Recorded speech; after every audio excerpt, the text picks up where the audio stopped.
भारत सेवाश्रम संघ एक अंतर्राष्ट्रीय सेवा संस्था है जिसका संस्थापक आचार्य स्वामी प्रणवानंद जी महाराज है, जिनका मूर्ति यहाँ स्थापित है। गुरुजी महाराज जो स्वामी प्रणवानंद जी महाराज ने 1913 साल में यहाँ एक गोरखपुर में आए थे और यहाँ एक गोरखनाथ मंदिर जो है बाबा गोविंदनाथ जी से दीक्षा प्राप्त किया। तब से गोरखपुर से और भारत सेवाश्रम संघ की दोनों संस्था में एक रिश्ता यह इतना गहरा तक गया कि अभी तक वही रिश्ता परंपरा के अनुसार चलता रहता है, जिसके वजह से वर्तमान जो मुख्यमंत्री है योगी आदित्यनाथ जी हमेशा और हर साल आके यहाँ जो नवरात्रि या रामनवमी मनाया जाता है उन्होंने हिस्सा लेते हैं, आरती करते हैं या माँ की आशीर्वाद लेकर चल जाते हैं। भारत सेवा संघ यहाँ करीब करीब 25-26 साल होने वाला है, स्थापित हुआ है और यहाँ का कार्यक्रम एक डिस्पेंसरी है, छात्रावास बना हुआ है और बाहर से आने वाला यात्रियों को रहने के लिए ठहरने के लिए की व्यवस्था भी है, कमरा भी है। आगे एक सांस्कृतिक भवन है, वहाँ भी कोई भागवत पाठ हो, रामायण मानस पाठ हो या कोई बाहर का कुछ छोटा मोटा प्रोग्राम होता है तो वहाँ किया जाता है। और ये सेवा के नाम पर ही है। भारत सेवाश्रम संघ जैसे कि गया, काशी, पुरी, वृंदावन, हरिद्वार तीर्थ क्षेत्र में है, वैसा ही एक ये संस्था है, गोरखपुर में स्थापित है और गुरु जी के आशीर्वाद से सब चल रहा है। आप लोगों को भी स्वागत है। आपको गोरखपुर पहले जो था अभी बहुत विकास हुआ, बहुत कुछ देखने का मिलता भी है। और सबसे बड़ी बात है जो साउथ इंडियन हो या वेस्टर्न इंडिया हो, west part of the India, जो नेपाल जाना चाहते हैं या पशुपति माँ दर्शन करना चाहते हैं या जनकपुरी सीता मैया की मायका का घर जाना चाहते हैं तो ये गोरखपुर होते हुए जाना पड़ता है। तो यहाँ भी इसलिए ये भी एक यात्री निवास हो या ठहरने की व्यवस्था किया गया है और कोई इस तरीके जाना चाहेंगे तो यहाँ की व्यवस्था है। सबको मैं जानना चाहूँगा, मैंने एक ब्रोशर अभी पढ़ा था, उस पर लिखा है कि जो लोग दीक्षा लेना चाहते हैं हाँ जी वो संपर्क कर सकते हैं। अगर उसके बारे में थोड़ी जानकारी दें कि कौन लोग और किस प्रकार से यहाँ दीक्षा ले सकते हैं। देखिए, भारत सेवाश्रम संघ एकदम समाज से जुड़े हुए मनुष्य आदमी से पूरा एकदम अच्छा जो वह कहा जाता है कि अमित तक उच्च स्तर तक जुड़े हुए हैं। भारत गुरु परंपरा का देश है और हमारी गुरुजी महाराज स्वयं पूजा लेते हैं, उनका भी स्वयं हम लोग पूजा करते हैं। भारतीय संस्कृति या धर्म के अनुसार दीक्षा प्राप्त करना हर सनातन हिंदुओं को उचित है और कर्तव्य भी है।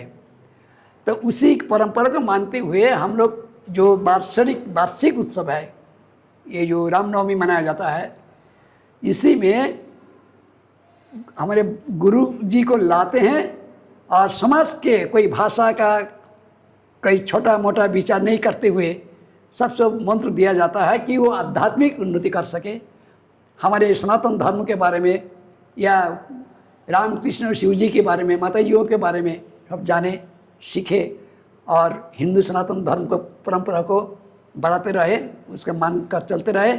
इसलिए ये गुरु दीक्षा का व्यवस्था किया जाता है। कोई भी व्यक्ति जो सनातन धर्म को मानता है या सनातन धर्म में उसकी आस्था जगी है, वो यहाँ पर आकर के आप लोगों के चरणों में बैठ करके दीक्षा ग्रहण प्राप्त कर सकता है। कोई विचार नहीं है, छोटा मोटा हिंदू होना चाहिए, कोई जात भेदभाव कुछ नहीं, भाषा भाषी का कोई बिहारी, उड़िया, यूपी वाले, गुजरात वाले, ये सब कोई विचार नहीं किया जाता। बंगाल, आसाम, ये सब नहीं किया जाता है। भाषा का विचार नहीं किया जाता है। सिर्फ हमारे लोग से होना चाहिए धर्म प्रचार और भारतीय संस्कृति सनातन धर्म को आगे बढ़ाना, उसके परंपरा को मानना और मनाना। और यहाँ पर जो भी व्यक्ति आते हैं गोरखपुर में आश्रम में, अगर वो दीक्षा लेने के उद्देश्य से या अपने आध्यात्मिक उन्नति के उद्देश्य से आप लोगों के पास आना चाहते हैं तो यहाँ पर आकर वो रुक भी सकते हैं, जैसा आपने कहा। तो यहाँ पर रुकने के लिए क्या किसी प्रकार का मतलब फिक्स चार्जेस हैं यहाँ पे, या भोजन इत्यादि अगर ग्रहण करना चाहें तो? ये पहले से भी हुई बुकिंग किया जा सकता फ़ोन नंबर से, और कोई सचमुच है कि सेवा संस्था होने के नाते कोई फिक्स डेट भी नहीं है। उस विचार के अनुसार किसी को भी मदद भी किया जा सकता है। कोई मरीज आते हैं तो वो ट्रीटमेंट के लिए, इलाज के लिए तो उसका भी दिया जाता है, घूमने वाला को दिया जाता है। और व्यवस्था कोई की प्रकार की कमरा है, किसी में 2 डबल बेड है, 3 बेड 4 बेड, AC भी 1 है। और भी बढ़ाएंगे, हम लोग कोशिश करेंगे यात्रियों का और उनको सेवा करने के लिए। तो अब ये तो हुआ है, ये भी एक जानकारी आप लोग को देते हैं कि ये भारत सत्संग totally depend on the public, donation of the public. तो जैसे जैसे पैसा आता है वैसे वैसे सेवा करने जाते हैं, वैसे वैसे आश्रम का ये जो माहौल है और हाथा जो है ये धीरे धीरे बढ़ाते हैं। तो वैसे हम लोग कोशिश करेंगे जो बेहतर सेवा देने के लिए। तो महाराज जी से हमने उनके आशीर्वाद प्राप्त किया है।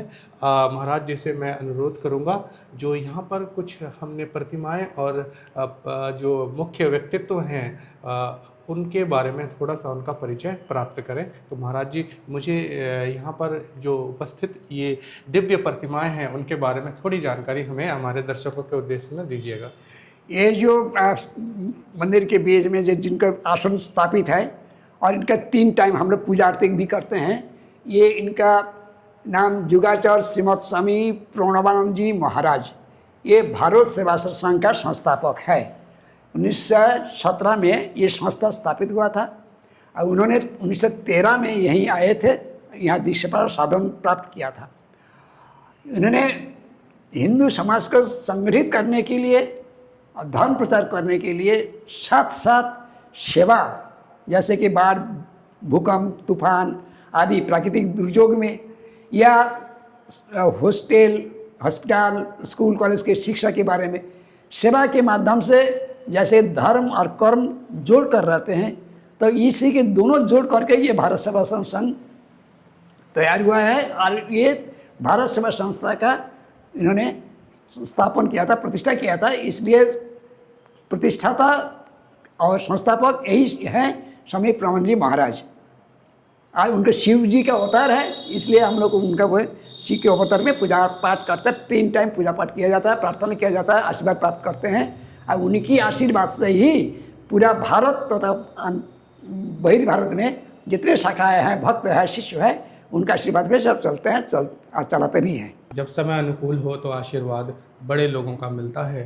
तो यह जो वीडियो है आप सभी को, जो महाराज हैं और जो हमारे स्वामी प्रणवानंद महाराज जी हैं, उन सभी को आशीर्वाद के स्वरूप मैं अपने चैनल पर अपलोड करूंगा। और इसी के साथ इस वीडियो को महाराज जी के आशीर्वाद के साथ यहीं पे संपन्न करेंगे। और सनातन धर्म के विकास के लिए हम सभी मिलकर एक साथ, जो जात पात भेदभाव से ऊपर उठकर सभी एक साथ मिलकर काम करेंगे। इसी के साथ, इसी संदेश के साथ इस वीडियो को यहीं समाप्त करेंगे। महाराज जी का आशीर्वाद प्राप्त करेंगे। जय स्वामी प्रणवानंद जी महाराज की जय और सनातन धर्म की जय। सभी खुश रहिए, सभी को नमस्कार।